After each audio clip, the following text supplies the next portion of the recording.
Salut, salut les bien-aimés. Salut. Partagez les directs. Nous venons de commencer notre direct comme on avait promis sur les mondages spirituels. Donc partage dans le groupe pour sauvegarder le direct. Partage. Nous allons prier pour recommander ces instants, ces moments d'enseignement entre les mains de Dieu. Allons prier le Seigneur. Tendre Père, nous te bénissons, nous te rendons grâce. Merci pour ces temps d'édification, ces temps d'enseignement. Yahweh Dieu, que nous voulons partager avec ton peuple, Seigneur. Donne encore nous parler, donne encore nous enseigner comme il se doit. Yahweh Dieu, le but des enseignements, que quelqu'un puisse grandir, quelqu'un puisse comprendre, que quelqu'un puisse se convertir, puisse se répandre, puisse grandir spirituellement, puisse produire des fruits. Seigneur, merci. L'honneur, la gloire te soit rendue au nom de Jésus-Christ de Nazareth. Amen. Amen. Salut la famille. Partout de là où vous nous suivez, manifestez-vous. Partagez le live, partagez les lives dans les différents groupes pour sauvegarder les directs. Alors, aujourd'hui nous allons faire l'introduction sur les mondages, sur le mondage spirituel. On va d'abord voir c'est quoi le mondage. C'est quoi le mondage spirituel? Donc aujourd'hui nous allons faire l'introduction, comme on avait dit que tous les dimanches du mois de mai, nous allons parler sur les mondages spirituels. Alors, le texte de base se trouve dans Jean chapitre 15, le verset 1 à 2. Jean 15, le verset 1 à 2. On va lire cela. Il dit, je suis le vrai cep et mon père est le vigneron. Tout sarment qui est en moi et qui ne porte pas de fruits, il les retranche, et tout sarment qui porte du fruit, il les monde afin qu'il porte encore plus de fruits. Parole du Seigneur. Amen. Alors, dans ce texte-là, nous voyons ici, il y a un contraste. Premièrement, quand je parle que je suis le cep, ça veut dire le tronc d'arbre, le cep d'arbre. Son père, c'est le vigneron. Le vigneron, c'est celui qui plante. Et le sarment, représente les branches d'arbres. Donc les sarments, c'est les croyants. Les sarments, c'est les chrétiens. Donc, nous voyons ici dans les sarments, il y a deux sortes de sarments. La première sorte de sarment, tout sarment. Première sorte de sarment, c'est le sarment qui ne porte pas de fruits. Donc un chrétien qui ne porte pas de fruits, il dit sera quoi? Il sera retranché. Donc il y a deux sortes de sarments dans un même arbre. Il y a deux sortes de croyants, il y a deux sortes de chrétiens. Celui qui produit de fruits et celui qui ne produit pas de fruits. Celui qui ne produit pas de fruits sera retranché, c'est-à-dire coupé. Il sera retranché. On va l'enlever de l'arbre, on va les déconnecter de l'arbre. Et tout sarment qui porte de fruits, il les monde afin qu'il porte encore plus de fruits. Tout sarment qui produit de fruits, il les monde afin qu'il porte encore plus de fruits. Comment? Le sarment qui porte déjà un peu de fruits, on vient encore les monder pour qu'il porte encore plus de fruits. Vous voyez? Donc, les deux sarments subissent après la même opération. L'autre, on le retranche totalement, mais l'autre, on le monde. C'est ça. Donc, c'est quoi, en fait? C'est ça le mondage. Maintenant, le mondage, c'est quoi? Le mondage, c'est le fait de monder une plante. C'est-à-dire que c'est tailler un arbre ou une vigne pour favoriser sa croissance. Nous voyons, les jardiniers peuvent bien nous expliquer ça. Les jardiniers savent. Lorsque un arbre est étouffé, il y a des épines qui sont là, il y a des feuilles mortes. Qu'est-ce qu'il fait? Ils enlèvent les feuilles mortes. Ils enlèvent les épines pour permettre que cette plante puisse bien grandir, puisse bien pousser. Tout ce qui est, on voit même dans le village, quand dans les bananiers, quand on coupe un peu les feuilles mortes, là on le taille pour que le bananier puisse encore bien avancer, même le palmier. Donc c'est ça le sarment, c'est le fait de tailler un arbre. Et enlever tout ce qui est nuisible, tout ce qui peut empêcher sa croissance. C'est ça les mondages. Maintenant, lorsque nous parlons de les mondages spirituels dans les contextes bibliques, c'est quoi le mondage spirituel? Dans le contexte spirituel, cela signifie c'est l'action de Dieu lorsqu'il taille ou purifie la vie d'une personne pour le rendre plus fructueuse spirituellement. plus fructueux spirituellement, en enlevant ce qui est inutile, nuisible, ou ce qui entrave la croissance. C'est ça le mondage. Donc c'est l'action de Dieu dans la vie d'une personne. À des moments que Dieu opère une action dans la vie d'une personne pour enlever ce qui est nuisible, tout ce qui peut empêcher la croissance. Donc c'est ça la définition de l'émondage spirituel. Donc c'est ça la définition. Et nous allons voir comment cela se fait. Comment Dieu fait le mondage, comment il opère, comment il procède le mondage dans la vie des enfants de Dieu. Et nous allons expliquer le texte. Nous allons voir encore c'est quoi le mondage d'après Dieu. Quel est l'avantage de l'émondage, les bénéfices de l'émondage, et pourquoi Dieu nous émonde. C'est parmi les sous-thèmes que nous allons développer tout autour de notre enseignement. Donc ce soir, j'ai d'abord expliqué c'est quoi l'émondage, j'ai expliqué le texte, et nous allons voir comment cela se fait, et c'est quoi l'émondage selon Dieu, pourquoi Dieu nous émonde, quels sont les avantages de l'émondage. Maintenant, donc c'est un peu ça, partager le direct, merci de partager, merci de partager. Donc on a vu c'est ça. Maintenant, comment cela se fait quand Dieu fait son action dans la vie d'une personne afin de le rendre plus fructueuse, quand il enlève ce qui est inutile et nuisible, ce qui entrave la croissance. Comment cela se fait? On a vu que il dit que celui qui produit un peu de fruits, qui produit de fruits, il a déjà de fruits, on pouvait les laisser. Mais Dieu vient, il le monte encore pour produire plus de fruits. Alors, cela peut se manifester par des épreuves. Les mondages peuvent se manifester par des épreuves tellement compliquées, par des tribulations, par des pertes, par des séparations, par des refus et par l'opposition, bien qu'elle est difficile. Mais cela est la volonté de Dieu. C'est ça le mondage. Donc je vais ce soir commencer par parler des épreuves.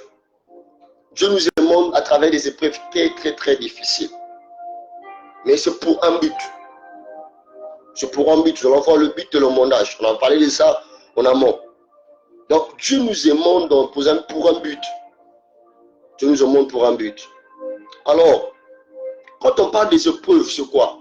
Vous savez, parfois, Dieu permet que nous puissions passer par des moments très difficiles pour nous tailler, pour enlever un peu l'orgueil en nous, pour nous rabaisser, pour nous humilier. Vous voyez, il fait cela pour sa gloire. Donc parfois, ça arrive parfois dans la vie, tu pries Dieu pour qu'il change une situation. Seigneur, change ma situation. Seigneur, change mon problème. Mais parfois, Dieu ne change pas ce problème. Dieu se sert de cette situation en fait pour te transformer. Le but de Dieu, c'est de te transformer. Le but de Dieu, c'est de te changer. Toute personne qui a l'appel de Dieu, toute personne que Dieu a une mission à accomplir avec toi, Dieu te fait passer par les mondages. Dieu veut tailler ton caractère. Dieu veut passer par des épreuves pour que ton orgueil puisse soit brisé. Ils enlèvent l'orgueil. Parfois, tu comptais sur tes talents, tu comptais sur tes capacités. Mais Dieu te brise. Ta façon de parler, ta façon de voir les choses. Il change ta vision. Tu vas passer par des situations tellement compliquées, tellement bizarres. Tu vas passer par la trahison. Oui, c'est la volonté de Dieu. C'est Dieu qui veut te demander. Aujourd'hui, tu comptes sur ton entourage. Tu comptes sur certaines personnes. Mais Dieu va permettre que des gens en qui tu comptes puissent parfois te trahir. Puissent te trahir. Les gens en qui tu mettais confiance puissent te rejeter. Mais Dieu fait cela pour te demander, pour que tu puisses mettre ta confiance en lui, totalement en lui. Pour que tu puisses comprendre que l'homme reste l'homme. L'homme peut dire oui à 12h14, il change. L'homme est changeable, mais Dieu ne change pas. Donc c'est ça. On peut passer par des épreuves tellement compliquées. Par des épreuves tellement... On a vu, exemple, dans la Bible, on nous parle de Joseph. Joseph était émondé. On voit Joseph qui avait des rêves, qui avait une vision. Dieu avait des plans avec Joseph. Mais Dieu ne pouvait pas élever Joseph avec son immaturité. Il était raconteur. Il partait voir ses frères, il venait raconter à papa. Oh, ils ont fait ceci, ils ont fait cela. Mais il était tellement trop immature. Faiseur de songe. C'est lui qui partait, c'est lui qui surveillait les frères, ses grands frères, lui les cadets. Tellement immature. Mais Dieu a émondé Joseph. Il est passé par la trahison de ce frère. Vous voyez? Après, il est passé dans la maison de Potiphar. Il est passé par la prison. Tout cela, Dieu voulait émonder Joseph parce que Dieu l'appelait à des grandes choses. En fait, quand Dieu veut t'élever, quand tu as l'appel de Dieu, quand tu as une mission à accomplir avec toi, tu dois passer par les mondages. Parce que Dieu ne gaspille pas son investissement. Quand Dieu veut s'investir en toi, il s'assure que quand il va te lever, que tes caractères puissent maintenir l'élévation. Parce que, vous savez, on peut être élevé, mais si on n'est pas préparé, si on n'est pas taillé, on peut être rabaissé, on peut perdre l'élévation, on peut perdre la grandeur. Voilà pourquoi quand Dieu s'assure, avant d'arriver à la grandeur, il doit nous tailler, il doit nous préparer. C'est ça les épreuves. Peut-être là où tu es en train de passer par des épreuves difficiles, par des épreuves compliquées. Tu pries, Dieu n'agit pas. Dieu ne fait pas. Aujourd'hui, parfois, tu as un problème de stérilité. Mais Dieu permet cette situation pour un temps seulement. Dieu veut faire de toi une femme de prière. Et le fait de beaucoup prier Dieu par rapport à ta situation va faire de toi une femme de prière. Parfois, tu manques le boulot. Parfois, tu manques quelque chose. Tu es devenu un homme de plein nombre de jeux. Oui. En fait, cette situation, c'est juste un cri d'alarme. Dieu t'appelle à la prière. Dieu veut faire de toi un homme de prière. Parfois, tu es colérique. Tu es vraiment colérique. Mais tu as des dons. Tu as l'appel de Dieu, tu sais de Dieu. Mais le défaut en toi, c'est la colère. Mais Dieu regarde qu'en toi, malgré la colère, il y a un peu de la douceur. Alors, qu'est-ce qu'il faut faire pour que cette douceur puisse se développer en toi, puisse grandir en toi, malgré que la colère est là? Qu'est-ce que Dieu va faire? Dieu va mettre à tes côtés une personne qui va t'énerver de temps en temps. Dieu ne va pas donner la douceur comme ça, là, mon fils prend la douceur, ma fille prend la douceur, non. Dieu va mettre à tes côtés dans ton entourage les gens qui vont t'énerver. Jusqu'à ce que tu comprennes, il faut surmonter la colère. Là, la douceur va se produire. On va voir que pendant que les gens vont te pousser à la colère, et tu seras plus colérique. Tu vas t'habituer à gérer des gens comme ça là, à vivre avec des gens comme ça là. C'est là maintenant tu vas produire la douceur. Ah oui, c'est comme ça que Dieu fait. Dieu nous demande à travers les gens, à travers notre entourage. Il y a des couples comme ça, vous voyez la compatibilité. Vous voyez qu'il y a vraiment la compatibilité. Mais quelqu'un est là pour t'énerver, mais Dieu veut se servir de cette personne, de cette situation, en fait, pour te transformer, pour que tu sois capable de supporter la colère. Parce qu'un jour, quand tu seras élevé, il y aura des gens qui parleront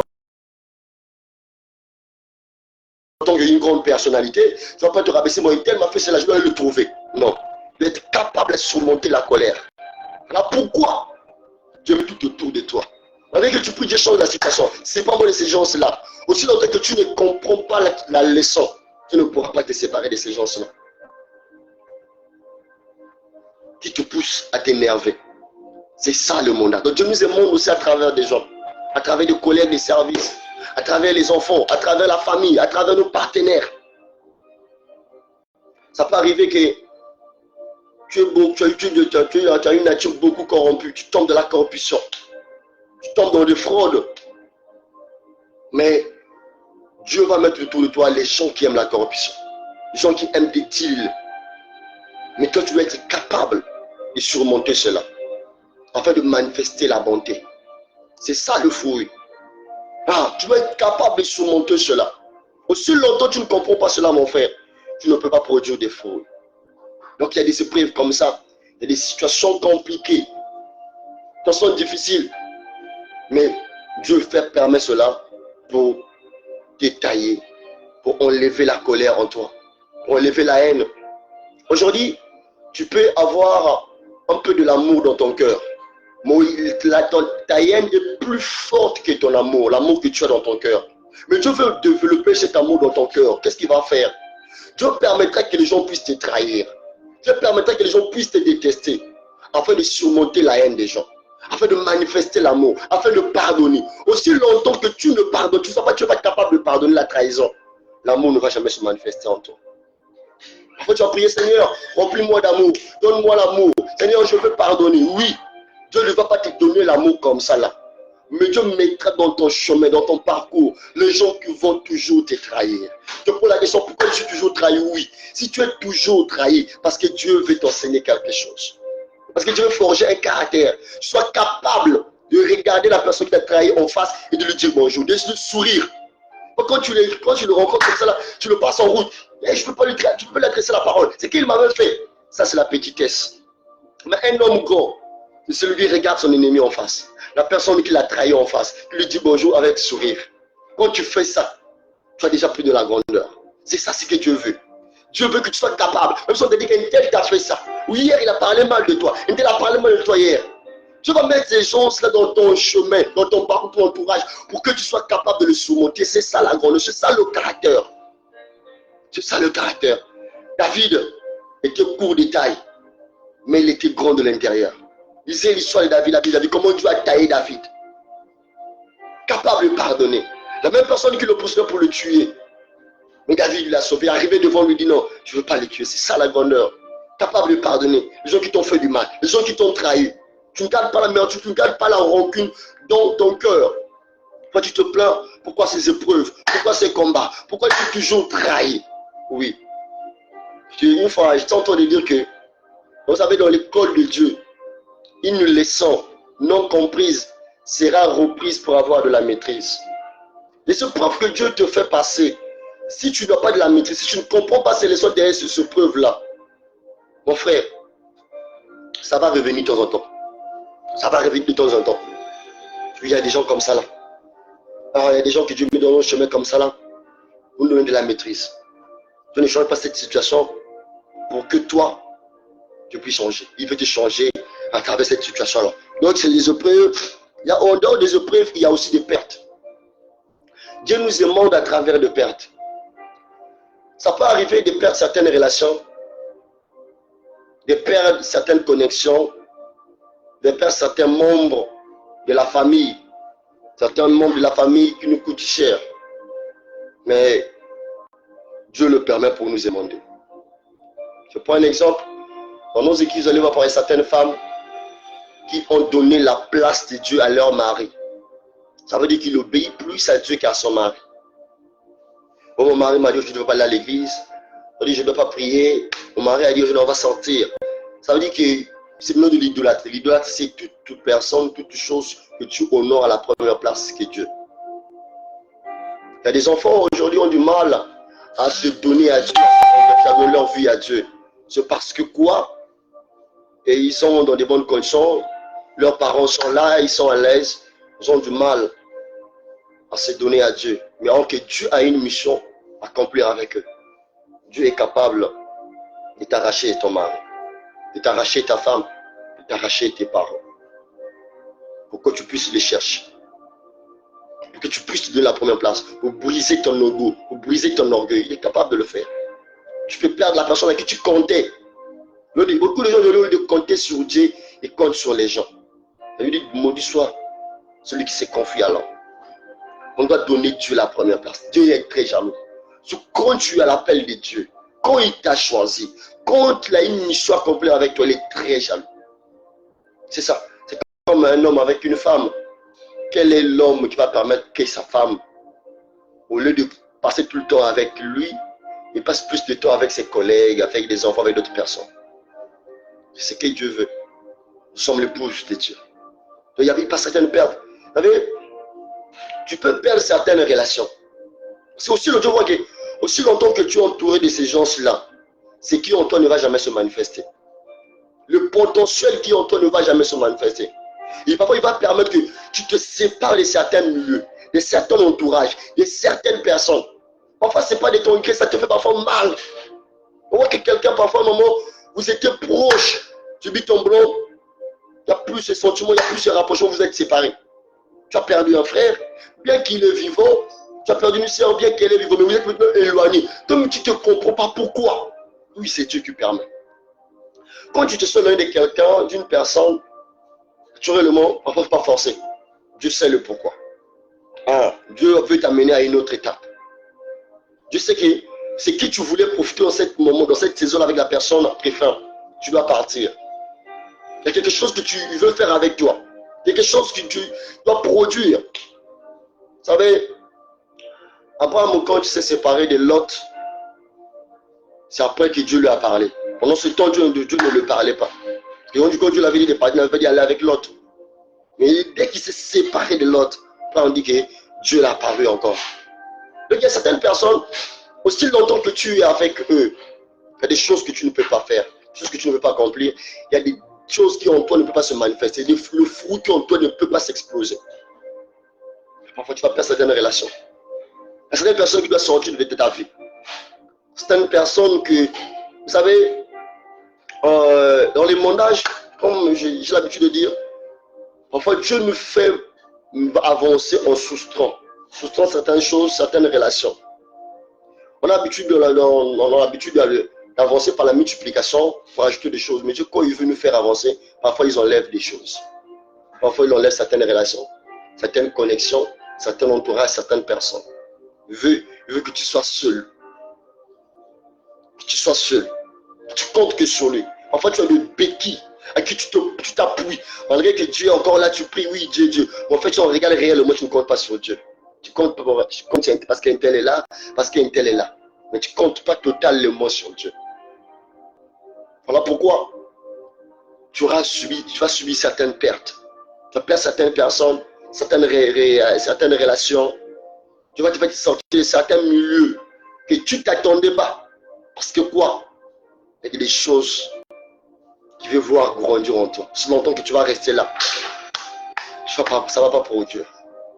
Ça va pour Dieu. Parfois, les gens en qui Dieu va te séparer ne sont pas des mauvaises personnes. Ce n'est pas un mauvais milieu. Mais parce que Dieu a une mission à accomplir, une mission particulière avec toi. Il y a des choses que tu veux faire avec toi. Voilà le pourquoi. Il veut te séparer de certaines choses. Il veut te faire perdre certaines relations. Voilà, c'est ça. Il y a aussi les refus.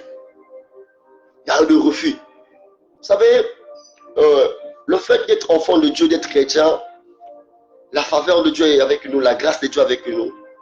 Toutes les portes ne peuvent pas nous être ouvertes. On ne va pas te trouver toutes les portes. C'est le plan de Dieu, c'est le plan de la destinée. Des endroits là où tu vas frapper, on va te fermer. Là où je pouvais rentrer, mais non, ce n'était pas destiné pour toi. Dieu le meurt pour toi quelque part.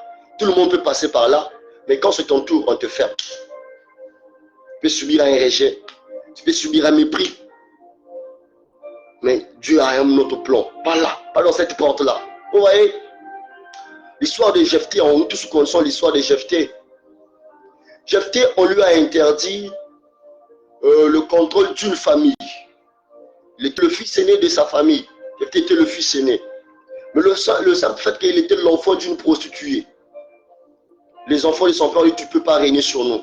Tu es l'enfant illégitime. Alors, Jephthé a subi un mépris, un rejet. Qu'est-ce qu'il a poussé? C'est se séparer de ses frères. Il est allé vivre dans un pays étranger, le pays des Tombes. Mais là-bas, il ne connaissait personne. Là-bas, il ne connaissait personne. Alors que Jephthé était un héros, mais qui ignorait. Il fallait qu'il se sépare de sa famille. Qu'il aille dans un pays étranger. Pour aller manifester là, c'est là où il va manifester sa force. Il va découvrir sa potentialité. Il va découvrir ses talents. Et ses frères, ils vont entendre les nouvelles là-bas. Ah, votre frère qui est parti là-bas, il est devenu chef de gang. Ah, il est fort. Les gens du village vont venir voir ses frères. Ah, mais votre frère là, oh, mais nous on l'avait chassé. Puis tu l'as dit, non, mais on doit aller le chercher. Il doit venir gouverner parce que nous sommes là envahis par l'ennemi. Jephthé qu'on l'avait chassé. Jephthé qu'on l'avait refusé le leadership d'une famille. Mais tout un royaume est venu les chercher. Il a dit, si je viens, je dois dominer sur vous. On lui a dit, oui, viens, tu seras notre chef. Et vous voyez, le même chemin que Jephthé est descendu par l'humiliation, par la honte, c'est par le même chemin. Il est remonté avec honneur. On s'est dit qu'on l'a accompagné avec des fanfares, un nouveau chef. Je m'aimerais dire à quelqu'un, Dieu est capable de te faire élever là où tu as été humilié. Dieu est capable de t'honorer là où tu as été méprisé. Dieu sait faire des choses. Il sait pourquoi il le permet.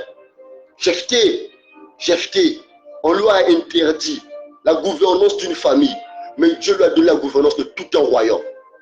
Il y a des portes qu'on t'a fermées aujourd'hui. Oui, Dieu sait le pourquoi cette porte-là est fermée aujourd'hui.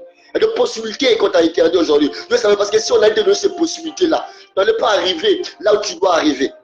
C'est pourquoi cette porte doit être fermée. Pourquoi on doit te donner certaines faveurs. Dieu sait le pourquoi. Si Jephthé allait gouverner cette famille, il allait rester là. il n'allait pas reconnaître les talents qu'il avait en lui. C'est les potentialités qu'il en avait. Oui, tu dois être méprisé de certains endroits. On doit te fermer certaines portes. C'est comme ça, c'est le plan de Dieu. Tu ne dois pas être rose partout. Merci Patrick. Que Dieu te bénisse. Merci ma chérie. Que Dieu vous bénisse. Donc c'est ça. Il y a des endroits où tu peux être méprisé quelque part. Tu peux être méprisé quelque part, ça ne veut pas dire que tu ne vaux rien, non. On peut te mépriser aujourd'hui. Une fois, je disais à une soeur, aujourd'hui, tu sais, il y a des femmes qui doivent vous remercier leurs ex. Pourquoi ces ex-là l'avaient abandonné? Pourquoi ces ex-là l'avaient déçu? Cette déception-là a permis aujourd'hui de rencontrer l'homme qui l'a rendue heureuse. Quand il regarde le passé, il dit, heureusement un tel m'avait trahi, heureusement un tel m'avait refusé. Il bénit le Seigneur. Mais si un tel ne l'avait pas trahi, il n'allait pas rencontrer l'homme de sa vie. C'est le plan de Dieu. Dieu sait le pourquoi. Parce qu'un tel ne connaissait pas ta valeur. On est honoré là où on connaît notre juste valeur. Il y a un endroit Dieu a préservé pour toi. Là où ta juste valeur sera reconnue. Et il y a un moment pour ça. Il y a des hommes aujourd'hui qui bénissent leurs ex. Ils disent, heureusement, cette petite-là m'avait refusé. Heureusement, on a pu faire chemin ensemble. Heureusement, elle m'avait trahi. J'ai rencontré l'idéal de ma vie. J'ai regretté mon âme, j'ai rencontré mon âme sœur. Tu vois, ça c'est le plan de Dieu. Hier, il était dans une relation là où il n'était pas honoré comme un roi. Il n'était pas honoré comme un homme véritable. Il était méprisé. Et cela aujourd'hui, Dieu lui a donné ce qu'il fallait. Une femme qui l'honore comme un roi, qui le traite comme un roi. Quand il regarde le passé, il dit, Dieu sait faire des choses. Vous savez, donc il ne faut pas forcer les choses. Parfois dans la vie, il ne faut pas forcer les choses, mon frère et ma soeur. Quand ça ne va pas, ça ne va pas. Et donc au fond de Dieu, ne force pas les choses. Tu vois qu'une porte est fermée, tu frappes, ça ne s'ouvre pas. Laisse. Si tu n'as plus la paix pour ça, tu ne sens plus la conviction, ne force plus. Dieu t'appelle quelque part. Dieu t'appelle quelque part. Jephthé n'a pas forcé. Jephthé n'a pas forcé. Jephthé est parti ailleurs. Et là, c'est là où se manifestait. Joseph, parmi ses frères, n'était pas reconnu comme un vrai leader. Et Potiphar, quand tu l'as vu, Potiphar a reconnu que ça c'est un leader. Même dans la prison, on a reconnu qu'un leader. Pharaon a reconnu que c'est un leader. C'est ça le mondage. Dans les mots, Dieu permet certaines pertes, certaines séparations pour tailler ton caractère, pour développer le fruit qui est en toi. Parce que ta destinée dépend du fruit que tu vas produire. Que Dieu vous bénisse. Donc pour ce soir, on s'arrête là. Nous allons continuer le dimanche prochain. Alors, nous allons voir c'est quoi le mondage d'après Dieu. Nous allons voir le but et le mondage, pourquoi Dieu nous demande. Et le fruit que Dieu nous demande, c'est quel genre de fruit. Nous allons voir ce fruit-là. Et ce qui nous reste, on a vu la tribulation, on a vu le refus, la séparation, ça sont difficiles. Je veux dire à quelqu'un pour finir, ce qui est plus fort que toi n'est pas plus fort que Dieu. Tu pries pendant longtemps pour une situation, tu demandes que Dieu change cette situation. Que Dieu change ton mari, que Dieu change ta femme, que Dieu change ta situation professionnelle. Non. Mais Dieu ne le change pas jusqu'à aujourd'hui parce que Dieu veut se servir de cette situation pour te changer. Dieu veut se servir de cette situation pour te changer. Alors, sois attentif. Dieu veut témoigner, veut tailler ton caractère. Veut tailler ton caractère. Il veut que le fruit en toi puisse se manifester. Soyez bénis. Nous nous rencontrons le dimanche prochain. Je veux prier. Seigneur, Père de gloire, je prie pour ce frère, pour cette soeur qui passe par des périodes difficiles, par des épreuves. Seigneur, ce que tu es en train de faire dans sa vie n'est pas pour le faire souffrir, mais c'est pour souffrir du pire. Oui, le mondage fait mal. Ça nous fait pleurer. On perd des relations, des connexions. On perd les alliés. On se retrouve seul. On ne sait pas qu'est-ce qu'il faut faire. Mais tout cela pour que nous puissions compter sur toi. Aide mon frère à comprendre cela. Aide ma soeur à comprendre cela. Pour qu'il puisse appuyer seulement, simplement sur toi. Oh, comme Jacob. Regarde mon frère, regarde ma soeur, se retrouve comme Jacob. Jacob, à un moment, il comptait sur sa femme. Tu lui as arraché la femme. Jacob, à un moment, il comptait sur son fils. Il aimait son fils Joseph plus que même toi. Tu lui as arraché son fils. Il a tout perdu, il a perdu espoir. Et ce jour-là, quand on a dit que ton fils vit encore, il est allé prier, il s'est appuyé sur l'Éternel. C'est là que tu lui as dit, va, ton fils va t'enterrer. Va en Égypte, il est parti. Après avoir tout perdu, là, comme il fallait s'appuyer sur l'Éternel. Seigneur, aide mon frère, aide ma soeur. S'appuyer que sur toi. Que ce que tu veux accomplir dans sa vie puisse s'accomplir. Malgré les épreuves, malgré les combats. Aide-le, Père. Dans le nom de Jésus-Christ de Nazareth. Soyez bénis. On retrouve le dimanche.